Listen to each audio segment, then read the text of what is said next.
Good afternoon, students. Today we are going to discuss about artificial neural network and cluster analysis. Artificial neural network, in short we call it as ANN, is a popular machine learning algorithm that attempts to mimic how our human brain process information. ANN are inspired by the information processing model of the brain. The human brain consists of billions of neurons that link with one another in an intricate pattern. Every neuron receives information from many other neurons, processes it, gets excited or not, and passes its state information to other neurons. Just like the brain is a multi-purpose system, so also the artificial neural network, a versatile system. They can be used for many kinds of pattern recognition and prediction. They're also used for other algorithms like classification, regression, association, and optimization activities. It provides a very flexible way to handle regression and classification problems without the need to explicitly specify any relationship between input and output variables. And ANN is also used in finance, marketing, manufacturing, operations, information system applications, and so on. ANN are composed of a large number of highly interconnected processing elements. In short, we call it as PE, processing elements, working in multi-layer structure that receives input, process the inputs, and produce an output. So you can see here, artificial neural networks are like a black box trained into solving a particular type of problems, and they can develop high predictive powers. Their intermediate synaptic parameter values evolve as the system obtains feedback on its predictions, and thus an ANN learns from more training data.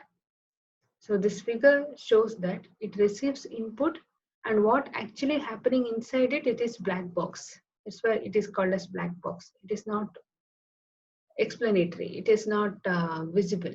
Okay, it will take the input, processes, and gives the output. So here, generally, neural network are arranged in three layers. One, the input layer, one or more hidden layer, and one output layer as shown in this diagram. The inputs are estimated attributes from various logs. The output is an indicator.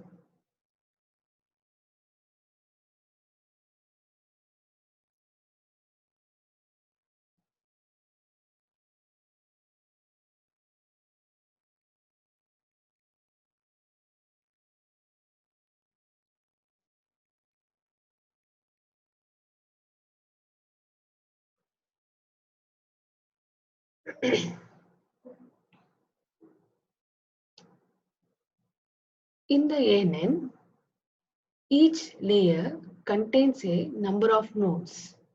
That is, we call it as artificial nodes or artificial neurons that are connected to each of the nodes in the preceding layer by simple weighted links.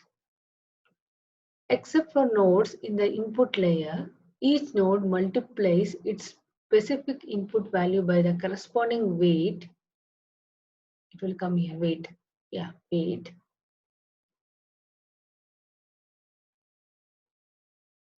and then sums all the weighted inputs.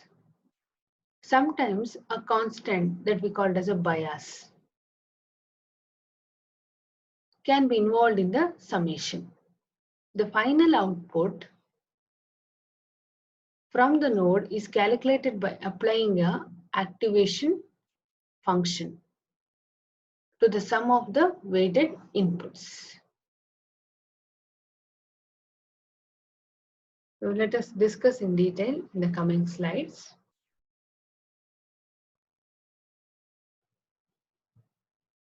Neural networks are used most often when the objective function is complex and where there exists plenty of data and the model is expected to improve over a period of time. Here are the few applications where ANN are applied. They are used in stock price prediction, where the rules of the games are extremely complicated and a lot of data needs to be processed very quickly. They are used for character recognition, as in recognizing handwritten text or damaged or mangled text. They are used in recognizing fingerprints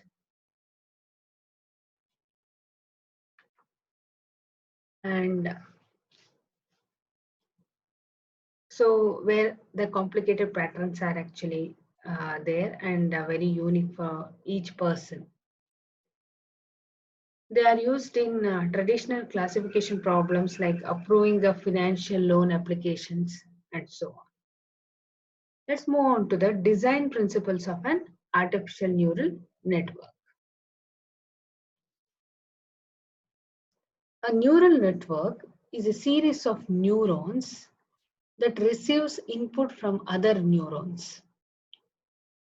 They do a weighted summation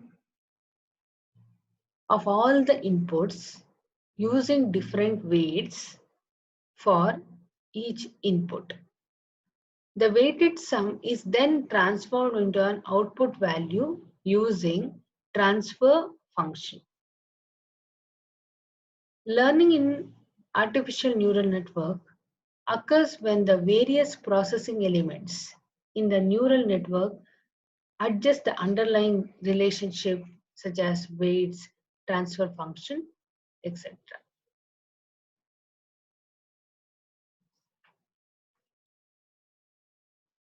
between the input and the output in response to the feedback of their prediction. If the prediction made was correct, then the weights would remain the same. But if the prediction was incorrect, then the parameters value would change. Transformation or transfer function is any function suitable for the task at hand. The transfer function for ANN is usually a non-linear sigmoid function. Thus, if the normalized computed value is less than some value, say for example 0.5, then the output value will be 0. If the computed value at the cutoff threshold, then the output value will be 1. It could be nonlinear hyperbolic function in which the output is either -1 or 1. Many other functions would be designed for any or all the processing elements. Thus, in a neural network, every processing element can potentially have a different number of input values, a different set of weights for those inputs, and a different transform function. Those values support and compensate for one another until the neural network as a whole learns to provide the correct output as desired by the user.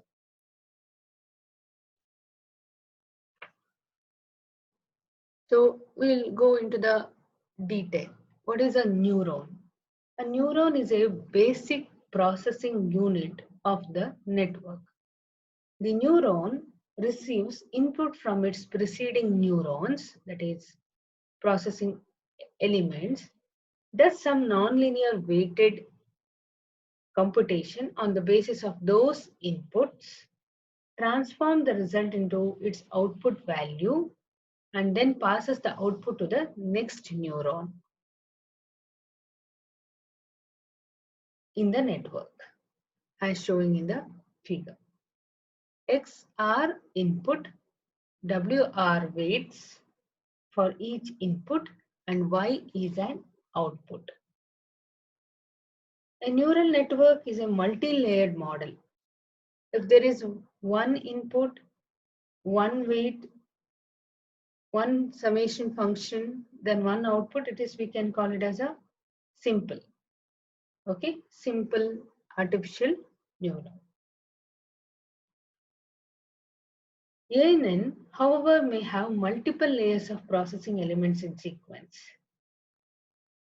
that we can see in the next slide. Multiple elements of processing elements. You can see here there are multiple neurons. Here only one neuron. Okay, one neuron. Here multiple neurons are there. There could be many neurons involved in a sequence depending upon the complexity of the predictive action. The layers of processing elements would work in a sequence or in parallel. The processing logic of each neuron may assign different weights to the various incoming input streams. The processing logic may also use nonlinear transformation, such as sigmoid. Just a minute, I'll write it. It can be a sigmoid function,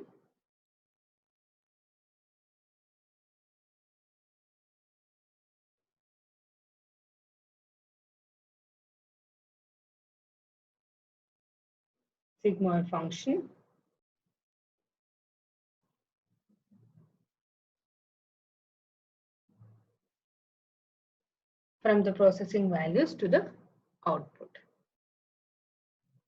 This processing logic and the intermediate weight, intermediate weight and the processing functions are just what works for the system as a whole in its objective of solving the problems collectively. Thus, neural networks are considered to be an opaque on the black box system. The neural networks can be trained by making similar decisions over and over again with many training cases. It will continue to learn by adjusting its internal computation and communication based on feedback about its previous decision. Thus, the neural networks becomes better at making a decision as they handle more and more decisions. Depending upon the nature of the problem and the availability of good training data, at some point the neural network will learn enough and begin to match the predictive accuracy of a human expert. In many practical situations, the prediction of ANN trained over a long period of time with a large number of training data have begun to deceivably become more accurate than the human expert actually. At that point, ANN can begin to be seriously considered for deployment in real situation or in real time.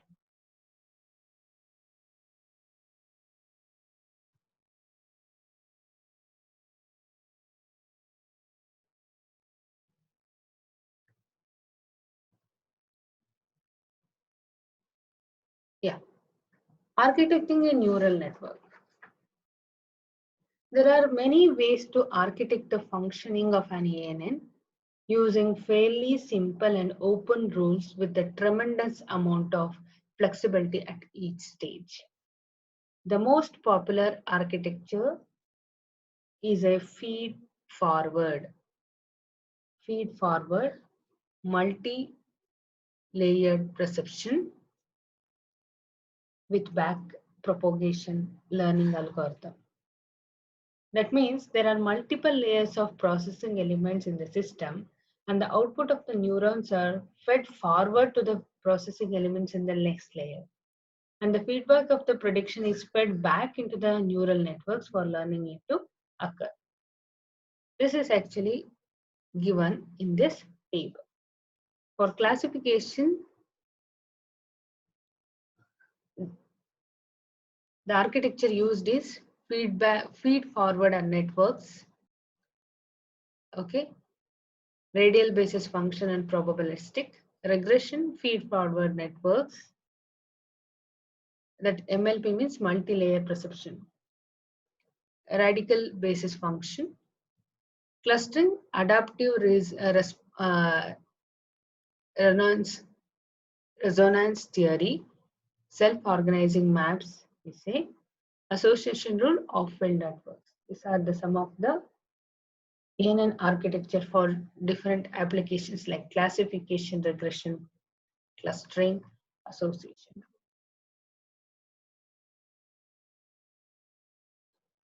Developing an ANN. There are steps required to build an ANN. It takes resources, training data, skill, and time to develop a neural network. Most data mining platform offers at least a multi-layer perception algorithm to implement a neural network. Other neural network architecture include probabilistic networks and self-organizing feature maps. So the steps required to build an ANN are as follows. First, we have to gather the data and divide into training data and test data. The training data needs to be further divided into training data and validation data. Next, what we have to do, we have to select the network architecture, such as feed forward network, okay, or adaptive resonance theory or off-field networks based on the application. Next, we have to select the algorithm, such as multi-layer perception. Next, we have to set the parameters, network parameters. Then we have to train the ANN with training data. Then we have to validate the model with validation data. Then we have to freeze the weights and other parameters. Then we have to test the trained network with the test data, whether it is predicting correctly or not. Deploy the ANN when it achieves good predictive accuracy. Finally, we will be deploying the artificial neural network when it achieves good accuracy. Training an artificial neural network requires the training data to be split into 3 parts. That is training set. What is this training set? It is a data set. It is used to adjust the weights on the neural networks. It is approximately 60%. Validation test set. This data set is used to minimize overfitting and verifying accuracy, approximately 20%. Okay, training data is divided into these 3 sets. Next is testing set. This data set usually used for testing the final solution in order to confirm the actual predictive power of the network.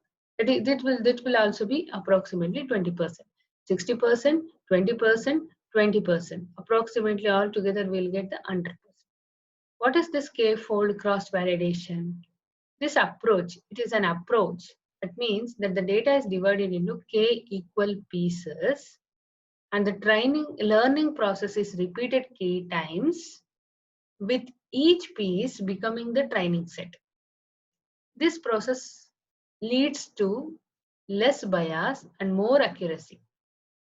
But actually it is time consuming. Okay. Next we discuss some of the advantages of ANN. So ANN can handle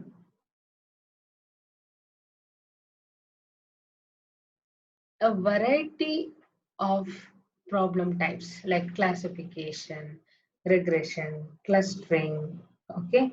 The different types it can handle, okay. Different types of application it can handle.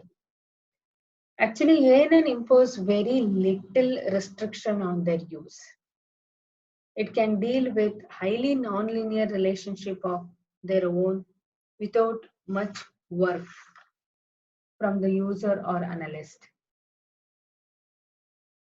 They help in finding practical data-driven solutions where algorithmic solutions are non-exist or too much complicated. So in ANN, there is no need to program neural networks as they learn from examples. They get better with use without much programming effort. So no need to program much in ANN. So this I told as it can be handle. It can handle very many types of applications. ANN are tolerant of data quality issues, and they do not restrict the data to follow strict normality or independence assumption. ANN can handle both numerical and categorical variables. ANN can be much faster than other techniques. Most importantly, they usually provide better results compared to statistical counterparts once they have been trained properly. There are some limitations also of the ANN, that is, they are deemed to be black box solution, lacking explainability. Thus, they are difficult to communicate about, expect through the strength of the result. Optimal design of ANN is still an art. It requires expertise and extensive experimentation. So it could be difficult to handle a large number of variables. So too much of input and weight, bias and all. Okay. Especially for the nominal attributes, it will be difficult. It takes large data sets to train and ANN. Small data set and all is not suitable for ANN. So to conclude about the ANN, artificial neural networks are complex systems that mirror the functioning of human brain. They are versatile enough to solve many data mining tasks with high accuracy. However, they are like black boxes and they provide little guidance on the intuitive logic behind their predictions.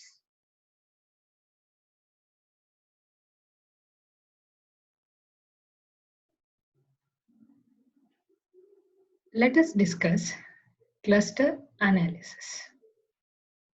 What is cluster analysis? Cluster analysis, or in other terms, clustering, is the task of grouping a set of objects in such a way that objects in the same group are more similar to each other than those in the other groups.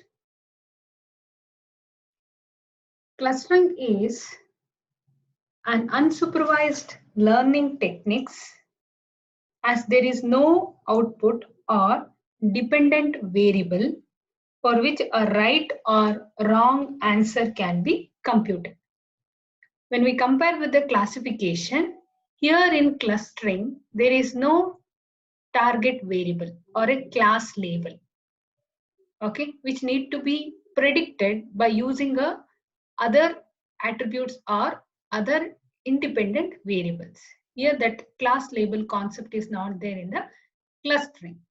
Okay, it is basically natural grouping of things. Okay, and also it is known as a segmentation technique.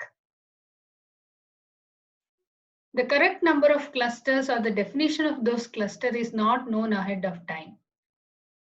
Cluster techniques can only suggest to the user how many clusters would make sense from the characteristics of the data or based on the application.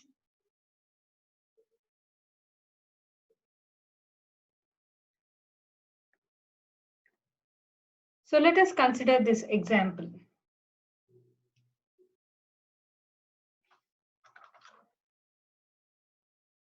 Here, cluster can differ in terms of their shape, size, and density.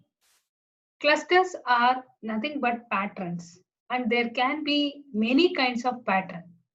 Some clusters are traditional types, such as data points, okay, hanging together, However, there are other clusters such as all points representing the circumference of a circle.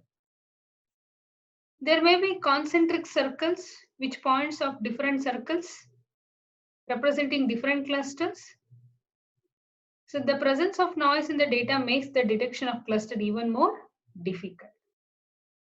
Actually, in this uh, diagram, if you see, there are the data points which are scattered. Okay, these are the data points which are scattered. You can just think it is in a two-dimensional, okay, in a two-dimensional area. So the data points are scattered.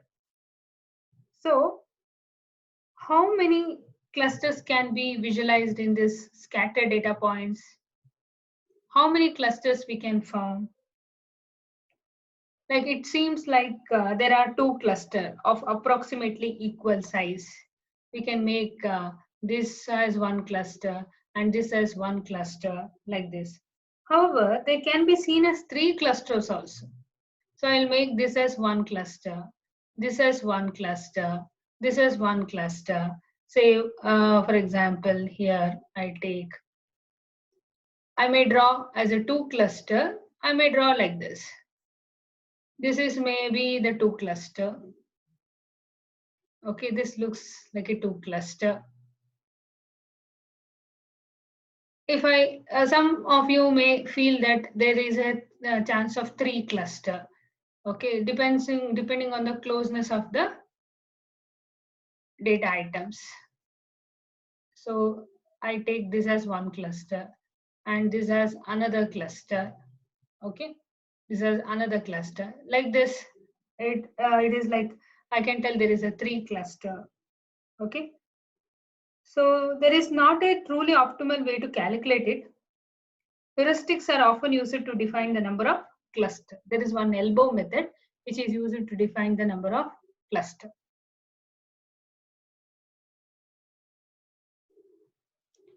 So let's see the application of cluster analysis. I hope you have got what is cluster.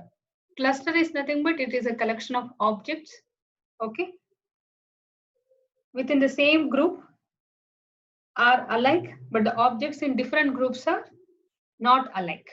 Okay, that is cluster. So the cluster can vary from size, shape, and densities. Now we'll see the application of clustering or cluster analysis. So cluster analysis is used in almost every field where there is a large variety of transactions. It helps provide characterization, definition, and labels for the data set or the population. It can help identify natural grouping of customers, products, okay, if you take the medical field, patients, and so on. It can also help identifying outliers in the specific domains and thus decrease the size and complexity of the problem. When I say outliers, that means the data points which is having a different, okay, behavior from the other, different behavior compared to the other data points. So here market segmentation. So it is one of the main usage of cluster analysis is in the market segmentation. So here in the market segmentation, it is basically categorize customers. Okay, categorize the customers according to their similarities. Okay, say for example, customers are segmented into clusters based on their characteristics. Characteristics in a sense, wants and needs, geography, price sensitivity, okay, so on. Next we have product portfolio. People of similar size can be grouped together to make the small, medium, and large size. Small, medium, large, extra large, okay, depending on the sizes, okay, the group can be made for clothing items. Okay, text mining. Here the clustering can help to organize a given collection of text documents according to the contents. Okay, so similarities into clusters of related topics. Content similarities into cluster of related topics. Okay, these are some few applications. Now, clustering techniques. Clustering analysis is basically a machine learning technique. The quality of the clustering results, okay, clustering results basically depends on the few things like algorithm, distance function, okay, and the application. The quality of the clustering depends on some criteria or some measures, that is algorithm, distance function, and the type of applications. So most cluster analysis methods use the distance measure to calculate the closeness between the pair of items. Okay, this is very important. Most of the clustering analysis methods use the distance measure to calculate the closeness between or among the items. There are two types of distance measure. One is Euclidean distance, which is very popular and common, okay, and another is Manhattan distance. These are the two popular distance measure which is used to find the items which belongs to a same group. Okay, in either case, the key objective of clustering algorithm is same. That is, intercluster distance maximized, intercluster distance maximized, intra-cluster distance minimized. That means the data items within the cluster should have minimized distance among them, and the data items between the two different clusters should have a maximum distance. Say, for example, if I take a two cluster which is having some data points, say here data point, this here data point, one more data point here. Okay, here I just another data point, another data point, another data point. I've clustered like this. Okay, so the distance between the data items within a same cluster should be minimum. Okay, here also the same thing. So here also the distance between all this is minimum. Okay, but the distance between these two data items must be maximum. Intercluster, intracluster. Okay, that's the meaning. There are many algorithms. Actually, it is used for to produce the cluster or clustering analysis. There are top-down algorithms, hierarchical methods that start with creating a given number of best-fitting clusters. There are also bottom-up methods that begin with identifying natural occurring cluster. So two types of clustering techniques are there: top-down clustering and bottom-up clustering. The most popular clustering algorithm is a K-means algorithm, which we will be shortly discussing. Okay, this is the most popular algorithm, K-means algorithm. Popular and simple, K-means algorithm. It is actually a top-down statistical technique based on the method of minimizing the least squared distance from the center point of the cluster.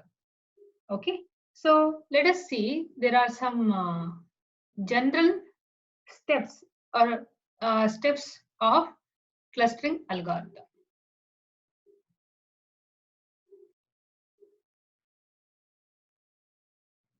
Yeah, let us discuss the generic steps of clustering. So what we have to do, how we will proceed with the clustering, how we will form a clusters.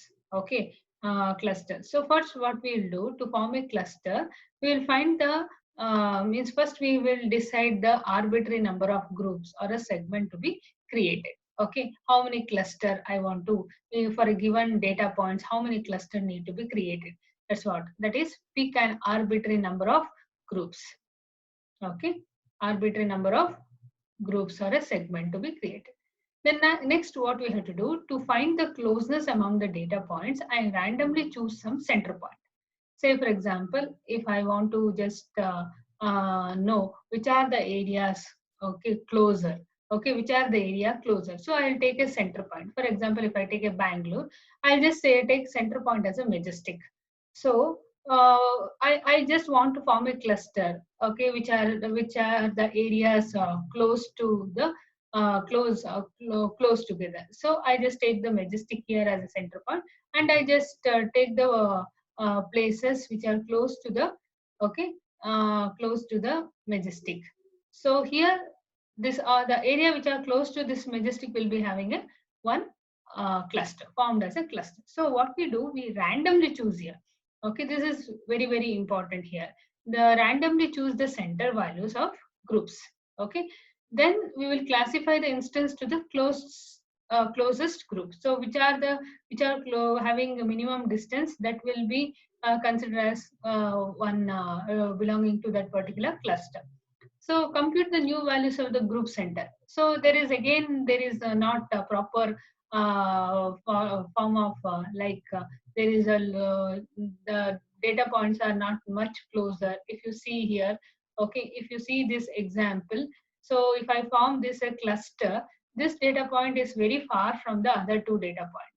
Okay, so I can rethink why can't I make it as a two different cluster? Okay, two different cluster like this. So here compute new values for the group centers. So I'll just make the group center. I may say take the one center here and one center here. So the instance of the data points close to this centers, I make one group. So repeat, we have to repeat the step 3 and 4 till group converge. So all the data points are belonging to some or the other cluster, then we call it as, then we can finalize. So if the cluster is not satisfactory, then we have to begin from the first step, okay, and pick different number of groups and segments. Okay, so like this, basically the clustering method will be done.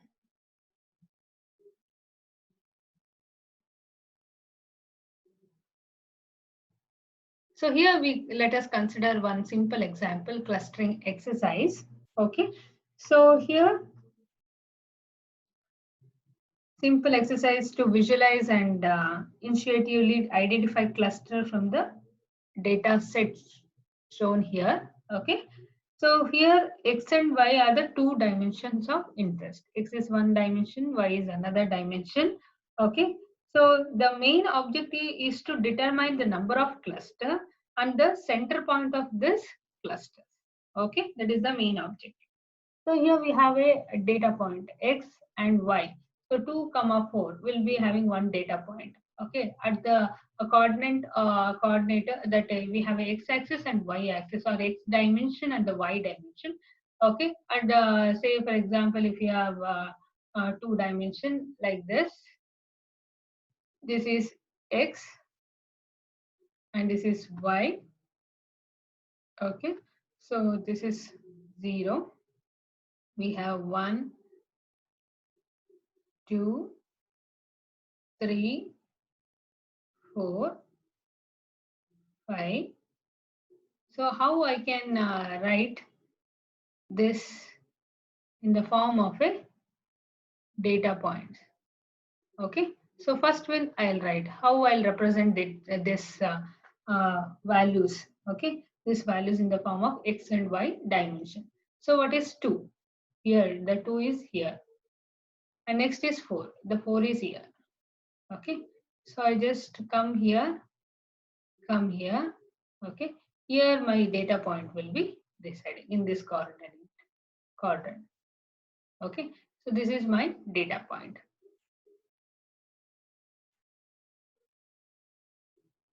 Okay, so this is the data point which is having 2, 4. 2 is x-axis and 4 is y-axis. Similarly, I'll draw all the data points in a 2 dimension, which I show in the next slide.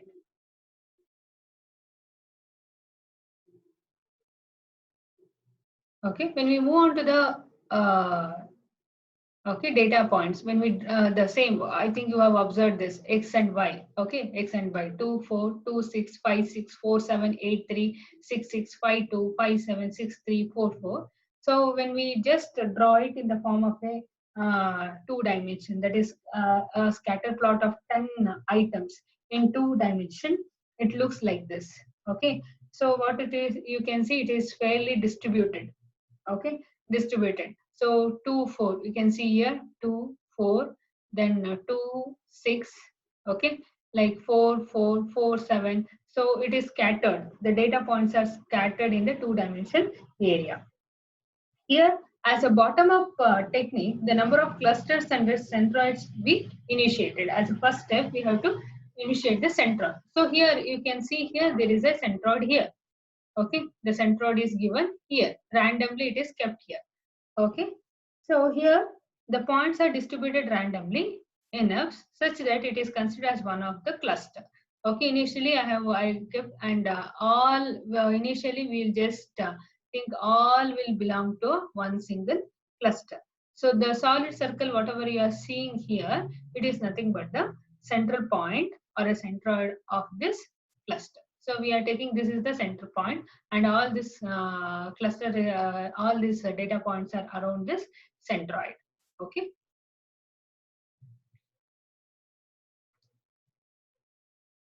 So we'll see next.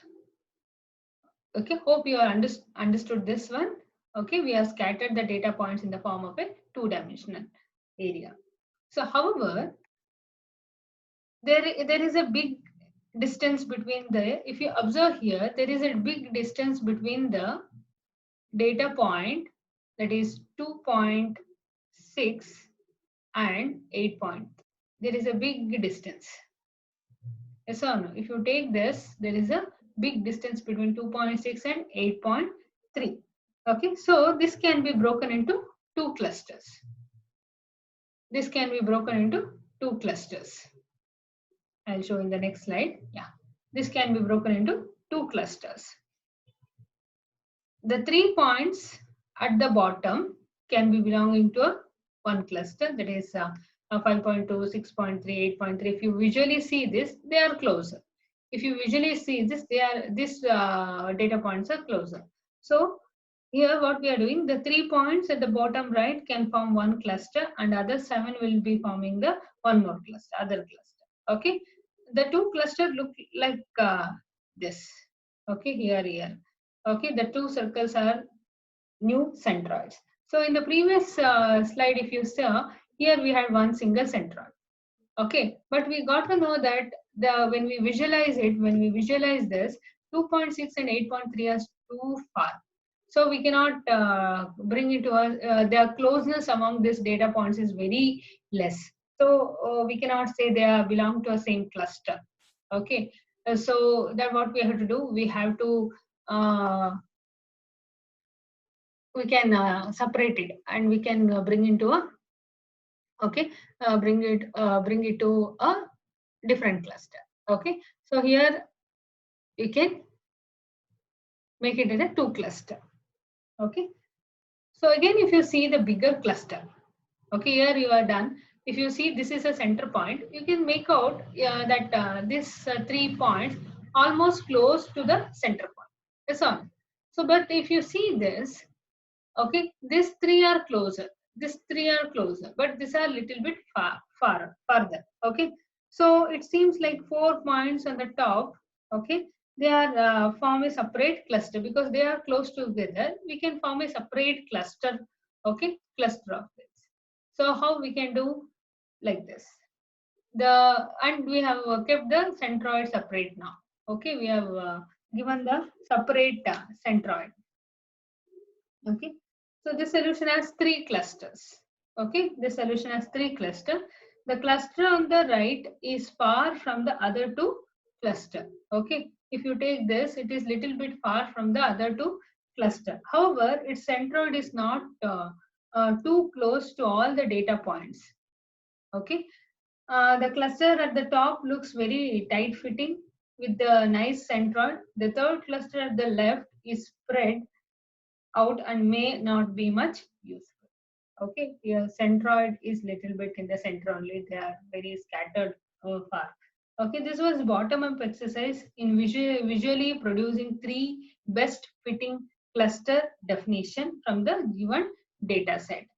Okay, the right number of clusters will depend on the data and the application for which the data would be used. Okay, I repeat again. The right number of cluster will depend on the data. Okay, and the application for which the data would be used. Okay, so next we move on to the very common and popular algorithm, that is k-means algorithm. First, I'll just tell you the how we will do or implement the k-means algorithm. So first, k-means, k is nothing but number of cluster. K indicates the number of cluster. So for the k-means algorithm, remember that we have to give, the user has to give the input, that is how the data points need to be, how many into how many cluster the data points need to be divided or grouped. Okay, so we for k means algorithm, number of cluster, the input, okay, for the number of clusters has to be given and followed by the list of data points which I gave you, scattered and graph. So data, the list of data points and the number of clusters, the user has to specify how many number of clusters should be there. Okay, that's why the k cluster, these two are the inputs. So first of all, what we do, choose k number of random data, because since we are telling to generate k cluster, obviously there will be k number of centroids. So we have to choose the k number of random data points as initial centroids. Okay, initial centroids. As I showed you in this diagram, we have a data points like this.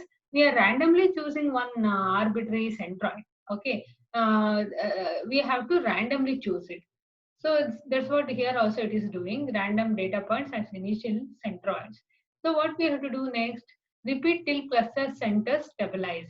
So this we keep on we repeating. First we kept the kept it the centroid here, then we found the closeness here, which is closer, we found one group. Okay, still there is no satisfaction, it looks very closer, but this looks very farther. So again, the centroid is recomputed and moved towards it, and it will be forming another cluster, as you can see here. Okay, see three cluster, three centroid or a center point is there. So repeat till cluster centers stabilize. Okay, that means what? There is no much change in the movement of a centroid. Okay, movement of a centroid. How much ever it bound to the centroid, it will be remaining same. There is no much changes in the centroid value.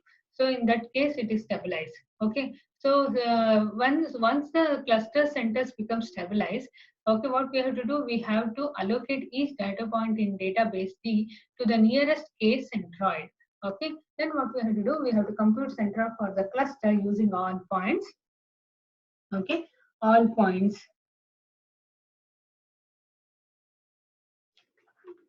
All points in the cluster. Actually, it is in the cluster. Compute centroid for the cluster using all points. Okay, using all points in the cluster. This is actually the steps or the algorithm for the k-means. It is very simple, very popularly used algorithm. Let us take one example and we'll discuss.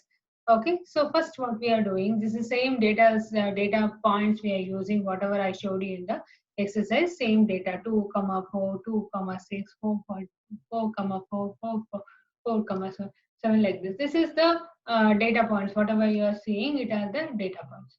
So according to the algorithm, first what we'll do, we will choose. Okay, so first for a data point, okay, distance values will be from each of the three centroid.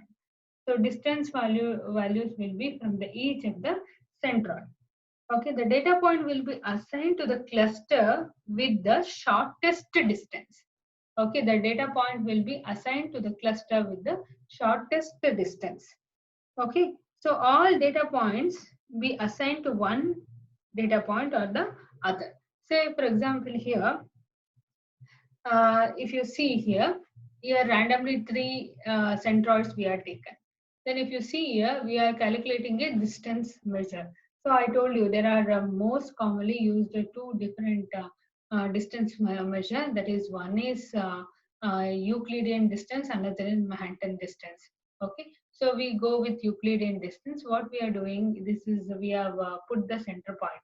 So from the center point, okay, from the city that particular person is residing to the other. So here center point is here. Okay. So here what we have to do here, we are just assigning the data points to the closest center point. Okay. Say for example, we are assigning the all the closest. Say this is the random. Here in the previous we have assigned. Okay. So here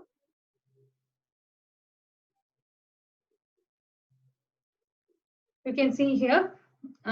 Here this is the center point.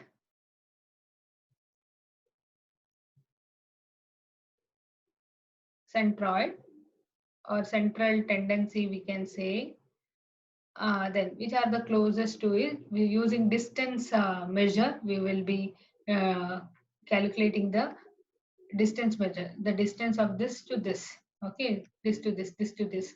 We will be finding out what is the distance between. So if the distance is very less, that means the data point is closer. Okay, so what we are doing, we are just finding the distance. Then next what we do is,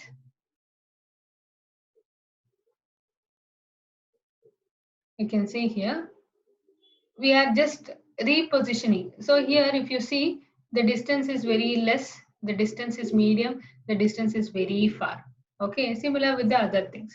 What we do, we uh, take out the centroid and little bit we move forward or backward. Okay, that means we recompute the centroid values and we just make the push it to a different position. Okay, so that all the data points will be having more of closer. See, it is here. So we are bringing the center a little bit here. You can see that time the 2.6 almost the distance is same. 4.7 the almost the distance have reduced. So it was from here to here, but now it is very short now. This is also short. So the closeness is more. So we can easily tell it can form a cluster. Hope it is clear for you.